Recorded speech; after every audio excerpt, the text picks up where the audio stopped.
देश के अंदर आज एक बड़ी समस्या है। सबसे पहली ये कि आपका अगर बच्चा बड़ा हो रहा है तो उसके लिए अच्छा शैक्षणिक संस्थान चाहिए, और वो मिल जाता है तो उसके बाद में उसकी पढ़ाई का खर्चा उठाने की आप में हिम्मत चाहिए। और अगर आप वो भी कर लेते हैं तो उसके बाद में उस बच्चे के आगे एक बड़ी समस्या होती है, और वो होता है रोज़गार। कि अब वो रोज़गार कहाँ करेगा। कई जगह ये देखा गया है कि बच्चों ने रोज़गार पा लिया पर उनके माँ बाप आज भी उन बच्चों का खर्चा उठा रहे हैं, क्योंकि वो इतनी महंगे शहर में जाके रोज़गार कर रहे हैं कि जो तनख्वाह मिलती है उस पैसे में वहाँ घर नहीं लिया जा सकता, वहाँ की लाइफस्टाइल मेंटेन नहीं की जा सकती। आज मेरे साथ हैं मनप्रीत सिंह, इनसे बात करेंगे। इन्होंने एक हल निकाला है, जयपुर के अंदर प्रयासरत हैं और प्रयास कर रहे हैं कि इस समस्या से निजात पा सकें। ये एक कंपनी चला रहे हैं जिसका नाम है बोट बेसिकली विश्व के किसी भी कोने में अगर कोई भी क्लाइंट आईटी के अंदर जाना चाहता है, सॉफ्टवेयर डेवलप कराना चाहता है, तो ये उसका जयपुर में बैठ के काम कर रहा है। जी हाँ, मैं जयपुर में मौजूद हूँ। ये काम जो अब तक बैंगलोर, गुड़गांव, नोएडा में हुआ करता था, वो आज जयपुर में भी शुरू हुआ है, और लोगों को, यहाँ के बच्चों को, यहाँ के इंजीनियर्स को ये मौका देने की बात कर रहे हैं। जयपुर का आंकड़ा बता देते हैं कि 20,000 बच्चे हर साल आईटी, कंप्यूटर साइंस और आर्टिफिशियल इंटेलिजेंस के अंदर ग्रेजुएट हो रहे हैं। मनप्रीत सिंह जी मेरे साथ हैं। सिंह साहब, बड़ी समस्या है। 20,000 बच्चा हर साल ग्रेजुएट होता है। माँ बाप बड़ी मेहनत करके पैसा जोड़ जोड़ के पढ़ाई कराते हैं, पर अंत में हल ये निकलता है कि नौकरी करने के बाद भी उसको हर महीने पैसा भेजना पड़ता है। हाँ जी, नहीं, मैं समझता हूँ। मेरा नाम मनप्रीत सिंह है और मैं बीओटी कंसल्टिंग, बॉट कंसल्टिंग का सीईओ हूँ। हम यहाँ पर Mahindra world city says Jaipur में हमारा इस्टेब्लिशमेंट है, और हमारा जो फोकस है वो नेक्स्ट जेन टेक जैसी टेक्नोलॉजीज़ हैं, स्नोफ्लेक, सर्विस नाउ, अमेज़ॉन, इन आसान शब्दों में अगर समझने का प्रयास करें और हमारे लोग भी समझ जाएं, दर्शक भी समझ जाएं, तो आसान शब्दों में ये है कि आप विदेशियों को इस धरती पे लाने का प्रयास कर रहे हो।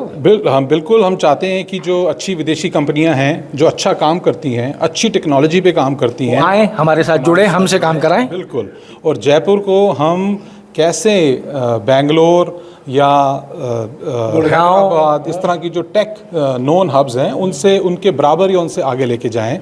और हमारे इस प्रयास में अभी तक हम लोगों ने 150 नौकरियां यहाँ पर क्रिएट करी हैं। हमारा एक ग्लोबल डिलीवरी सेंटर हकोडा, जिसको अभी IBM ने एक्वायर किया है, तो कैसे हम इस तरह की कंपनीज़ को यहाँ लाएं और ज़्यादा से ज़्यादा नौकरियाँ यहाँ क्रिएट हों, उनको अच्छी तनख्वाहें मिलें। यहाँ का जो हमारा जो यहाँ का नौजवान है उबार ना जाए। बिल्कुल आईटी के लिए काम कर रहे हैं। आईटी के लिए उसको जयपुर में ही, उसको राजस्थान में ही वो सारी सुविधाएं, चाहे वो लर्निंग अपॉर्चुनिटीज़ हैं, चाहे वो अच्छे कस्टमर्स के साथ काम करना है, चाहे वो कस्टमर्स यहाँ आके हमारे साथ, उनके साथ कोलैबोरेट करें, वो सब कुछ हम यहाँ पर अपनी इस फैसिलिटी में। वाला जो काम है, क्लाइंट आपके पास है ही।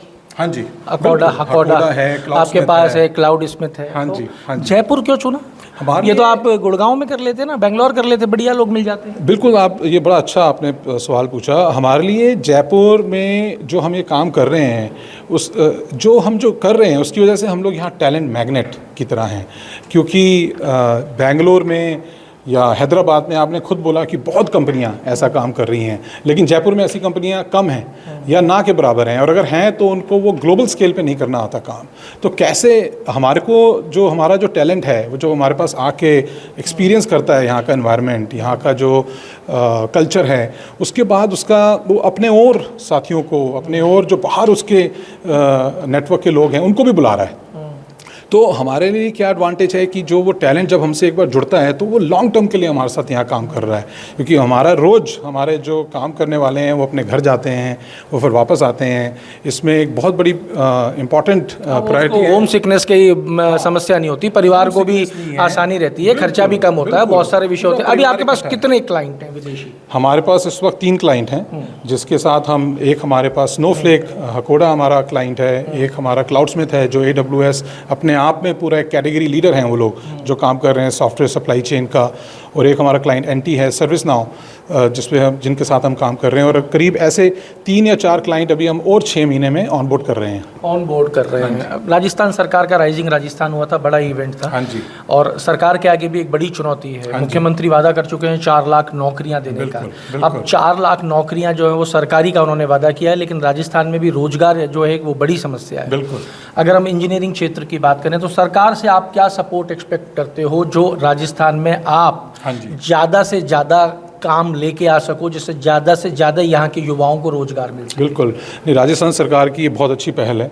जो हमारी नई सरकार है, जो मुख्यमंत्री हैं, वो बहुत ही बोल्ड और विजनरी हैं। और हमने इस बार जो राजस्थान राइजिंग समिट हुआ है उसमें हमने राजस्थान सरकार के साथ MOU भी साइन किया है, जिसमें हमने वादा किया है कि हम 500 नौकरियां अगले कुछ सालों में क्रिएट करेंगे नेक्स्ट जेन की, AI, डेटा, क्लाउड टेक के ऊपर।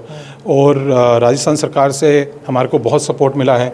ये जो जगह है महिंद्रा वर्ल्ड सिटी सेज, इसमें जो सिंगल विंडो क्लियरेंस, और आप क्या चाहते हो, क्या मिले? हमारे लिए सबसे अच्छा यही है कि जो जिस तरह बिजली, पानी, सेज, एक सिक्योरिटी, सेफ एनवायरनमेंट, वो हमारे को राजस्थान सरकार दे रही है। ट्रेनिंग इंफ्रास्ट्रक्चर में हमें अगर सपोर्ट मिल सके, या जो हम इंजीनियरिंग कॉलेजेस से बच्चे लेके आते हैं उनको जो हम ट्रेनिंग करते हैं उसमें अगर कोई हमारे को सरकार सब्सिडी दे पाए, वो चीज़ें हमारे को बड़ी हेल्प करेंगी। लेकिन जो कंप्लायंस और रेगुलेटरी अप्रूवल्स वगैरह में राजस्थान सरकार का बहुत हमें सपोर्ट रहा है अभी तक। और हम कुछ महीनों में, 1-1.5 साल में हमने इतना जो तरक्की करी है, इस सपोर्ट से हम आगे और काम करेंगे। देखिए, इनकी बातों से जो समझ में आया वो ये कि अगर काम होगा तो रोजगार दिया जाएगा। काम के लिए चाहिए इंफ्रास्ट्रक्चर, काम के लिए चाहिए क्लाइंट को विश्वास हो, क्लाइंट विश्वास कर पाए विदेशी कि यहाँ के लोग वो काम कर पाएंगे। इसके लिए ये प्रयासरत हैं। सरकार से उम्मीद है कि सरकार भी थोड़ा सा इंफ्रास्ट्रक्चर का सपोर्ट कर दे। मुझे ऐसा लगता है कि राइजिंग राजस्थान के तहत सरकार ने जिस तरीके से वादे किए युवाओं के साथ में, उद्योगपतियों के साथ में, सरकार अपना जितना भी काम विदेशी कंपनियों से या बड़ी कंपनियों से कराती है इंफॉर्मेशन टेक्नोलॉजी का, अगर सरकार वही काम सिंह साहब जैसे और बहुत सारे लोगों के साथ मिलकर अगर इनको काम दे, प्रयास करे कि ये लोग वो करोड़ों रुपए के काम कर पाएं, तो राजस्थान के अंदर निश्चित रूप से रोजगार भी विकसित हो सकता है। राजस्थान का बच्चा बाहर भी नहीं जाएगा। सुनने में आंकड़ा बहुत कम लगता है कि मैंने 150 लोगों को रोजगार दिया है या मैं 500 की बात कर रहा हूं, क्योंकि यहाँ पे मैं जिस रोजगार की बात कर रहा हूँ वो 10,000 रुपये महीने की नौकरी नहीं है। यहाँ पे जो नौकरियाँ हैं IT क्षेत्र के अंदर, अगर सही से आपको कंपनी मिल जाए और आप चुन लिए जाओ तो वो नौकरी 20 लाख 25 लाख रुपए सालाना की हो सकती है। तो 100 लोग अगर रोजगार ले रहे हैं, गुणा आप करते रहिएगा, जोड़ते रहिएगा, और 500 को मिलता है तो भी आप जोड़ते रहिएगा। लेकिन एक फ़ायदा होगा कि अगर इन जैसे ग्रुप्स राजस्थान में डेवलप करते हैं, ग्रो करते हैं, आगे बढ़ते हैं, तो राजस्थान के युवाओं को ना नोएडा जाना पड़ेगा, ना गुड़गांव जाना पड़ेगा, ना हैदराबाद जाना पड़ेगा और ना बेंगलोर जाना पड़ेगा। विचार जरूर कीजिएगा, कमेंट कीजिएगा। तो जुड़े रहिए हमारे साथ। अमर उजाला के लिए जयपुर से मैं आशीष। अगर आप ये वीडियो YouTube पर देख रहे हैं तो हमारे चैनल को सब्सक्राइब करें और बेल आइकन को दबाना ना भूलें। अगर आप Facebook पर ये वीडियो देख रहे हैं तो हमारे पेज को लाइक करें।